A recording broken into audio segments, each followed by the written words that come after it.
It's my honor to introduce to you our keynote speaker.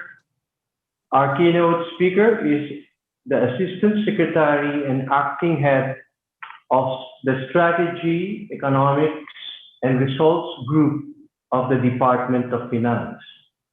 He leads a multidisciplinary team working on the comprehensive tax reform program and other related economic reforms. He also serves as head of communications and spokesperson for the department. Previously, he was head of public policy at Ayala Corporation and head of communication at the International Rice Research Institute. He was also the governance specialist at the World Bank in Washington, D.C. Our speaker holds advanced degrees in the University of Pennsylvania and Harvard University, which he attended as a Fulbright Scholar. He received an AB in Communication, cum laude, at the Ateneo de Manila, and was one of the 1999 10 outstanding students of the Philippines. As a trivia, our speaker is a good singer. Music fans who grew up in the 90s would remember our speaker as one of the members of the group Smoky Mountain. Ladies and gentlemen, Assistant Secretary Tony Lambino. Thank you, Sir Mon. Good afternoon, everybody. And on behalf of Secretary Dominguez, thank you for having me and for inviting me to share a few key features of the recovery plan. I'd also like, of course, to say that I am honored to be part of this event. So many of the leading lights in terms of knowing what to do in a time like this are already on the panel. So I look forward to learning from our panelists this afternoon as well. The panel will include, of course, former Socioeconomic Planning Secretary Dr. Habito, former Socioeconomic Planning and DBM Secretary Neri, former BSP Deputy Governor Diwa Guinigundo. DG Diwa, as we were singing the national anthem, I turned to the left because right outside my window is the flag of the BSP. And I come to work every morning and that is what I see, and it's a very inspiring sight. Mrs. Evelyn Singson, Chairperson of the Shareholders Association of the Philippines. Mr. Fred Parungao, President of SharePHIL and Chair of the Credit Information Bureau Incorporated Foundation. Mr. Mon Fernandez, Vice President of SharePHIL and Summit Chair. Mr. Jimmy Ismael, Programs Chair of CIBI Foundation. Santi Dumlao, CIBI Trustee.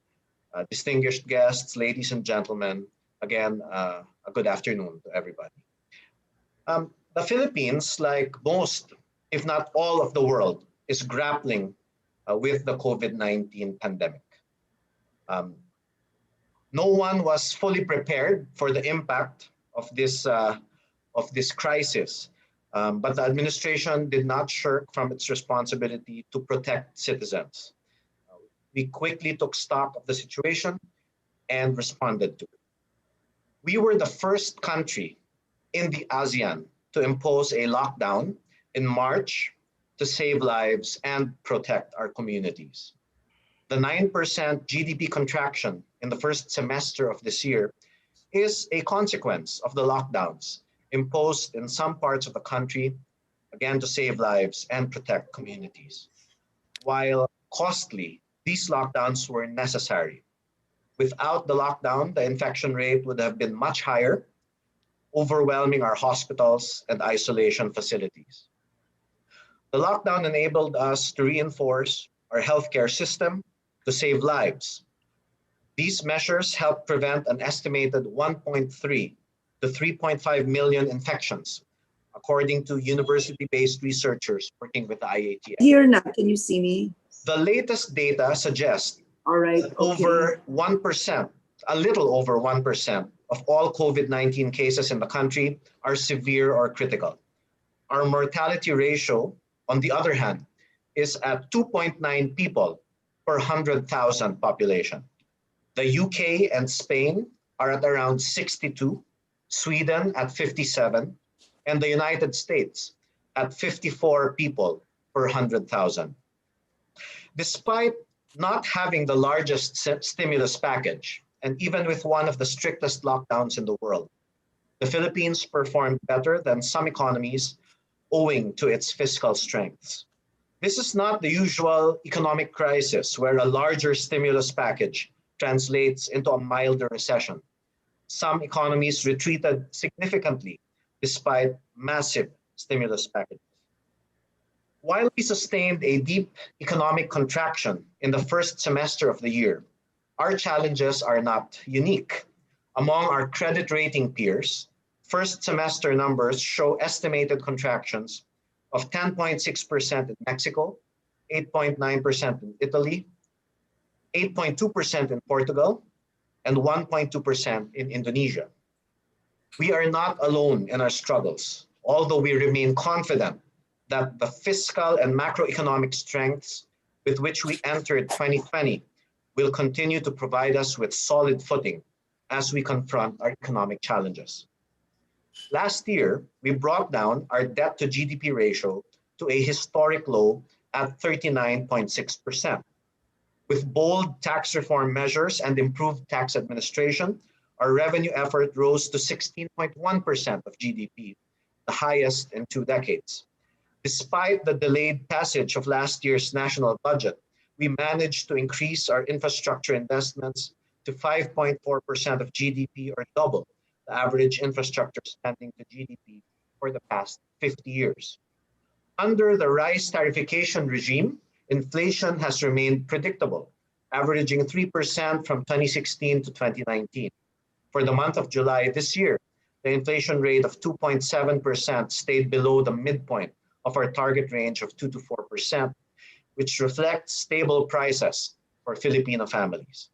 At the end of 2019, we achieved the lowest recorded rates of unemployment at 4.5%, underemployment at 13%, and poverty incidence at 16.7%, compared with a 23.5% in 2016.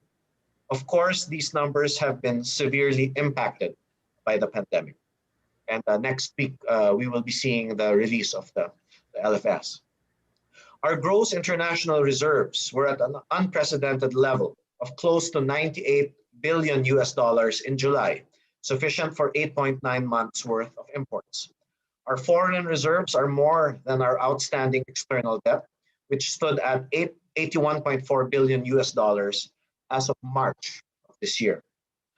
Our country's hefty foreign currency reserves, as well as the continued international confidence in our strong economic fundamentals, are supporting the Philippine peso, making it one of the best performing currencies, if not the best one in the region amidst the pandemic. Year to date, the Philippine peso has appreciated by 4.5% against the US dollar. In a time where build and external financing are key elements of economic recovery, this is a positive development. Our investment-grade credit ratings have been affirmed by Fitch, Moody's, and S&P, despite the present economic challenges. The Japan Credit Rating Agency even updated us in June of this year, amidst the pandemic, to A- from BBB+. These credit ratings have allowed us to access financing from our development partners and the commercial markets at lower interest rates and longer repayment periods.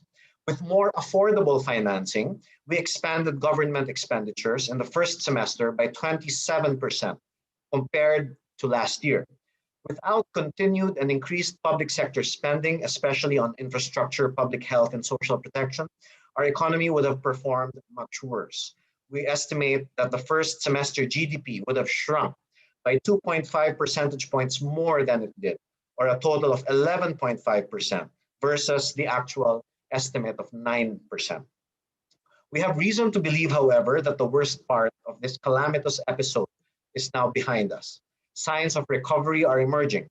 Improvements are seen in the manufacturing sector as the economy gradually reopens. The value of the production index for the month of June showed a slower annual decline of 22.5% compared to the 31.2% decrease in May and 41.2% in April. While the volume of production index in June shrank by 19.3% year on year, the decline was slower compared to May's drop of 28.5% and 38.8% in April. In addition, the overall manufacturing capacity reached 73% in June, up from 72.4% in May and 70.5% in April. The country's total merchandise trade further eased its negative trajectory in June with a slower decline of 19.9% after a steep 35.3% contraction in May and 59.5% in April. This slower decline in the country's trade performance signals the resumption of economic activities. These improvements are reflected in increases in tax collection. Customs was able to surpass its July collection target by 5% due to higher import volumes, indicating some recovery in trade. The Bureau of Internal Revenue exceeded its July collection target by 2%. The major tax gains last month were seen in both excise and value-added taxes, signs that consumer spending is starting to pick up. This is relative, of course, to the ECQ period during the second quarter when things were very, very slow indeed. The government has been focused not just on saving lives from the virus, but saving lives from hunger and other diseases. Congress responded swiftly by enacting the Bayanihan to Heal as One Act in March, 1 week within the declaration of the enhanced community quarantine. This law granted expanded powers to the president for COVID-19 response measures, which included the Small Business Wage Subsidy Program, which provided relief to more than 3 million employees of small businesses, and the 205 billion peso Emergency Subsidy Program, the largest social amelioration program in our country's history for the informal sector. These emergency measures allowed our people to get through the most restrictive lockdowns, which were needed at the time. However, it is time to start rebuilding the economy. Fiscal responsibility guides us as we put together a recovery plan that we can afford and fully execute. Our economic recovery plan includes the passage of 4 legislative imperatives. First, a fiscally responsible Bayanihan to Recover as One Act, or Bayanihan II, will provide another round of fiscal measures to stimulate consumer demand and support businesses and individuals. Both the Senate and House of Representatives have ratified the bill, which will soon be sent to Malacanang for the President's signature. Second, we are working with the Senate toward the swift passage of CREATE, or the Corporate Recovery and Tax Incentives for Enterprises Act. CREATE will reduce corporate income taxes for the majority of small and medium-sized businesses by 5 percentage points starting July. So we hope that the version that is passed will be retroactive to July. The tax rate will be reduced further by 1 percentage point annually from 2023 to 2027. This is the first ever revenue eroding tax reform package proposed by the Philippine Department of Finance in response to the crisis, and the largest fiscal stimulus program for enterprises in our country's history. 40 billion in 2020 of reduced revenue, and around 600 billion for the succeeding 5 years that the government will no longer collect, leave in the pockets of businesses, and help them pay for their bills and retain workers especially. The larger reduction also brings the country closer to the ASEAN corporate income tax rate average of 22% and will boost cost competitiveness in doing business. A lower corporate income tax rate combined with the country's strong demographic and economic fundamentals will strengthen the Philippines' attractiveness for investment as we move into a new economy under the new normal. CREATE will also modernize our incentives system. On top of a standard menu of more modern incentives, CREATE will allow us to offer tailor-fitted fiscal and non-fiscal incentives to attract investments that will greatly serve the public interest. Third, we are seeking congressional approval of the Government Financial Institutions Unified Initiatives to Distressed Enterprises, or the GUIDE bill, in short, which will allow for the creation of a holding company that will infuse equity with strict conditions, so no bonuses, no lavish purchases, into strategically important companies that are facing insolvency.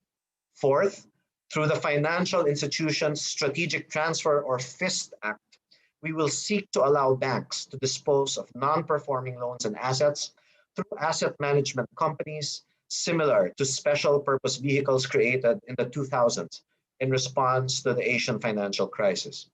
If FIST is passed, banks will not have to incur costs related to the management and administration of non-performing loans.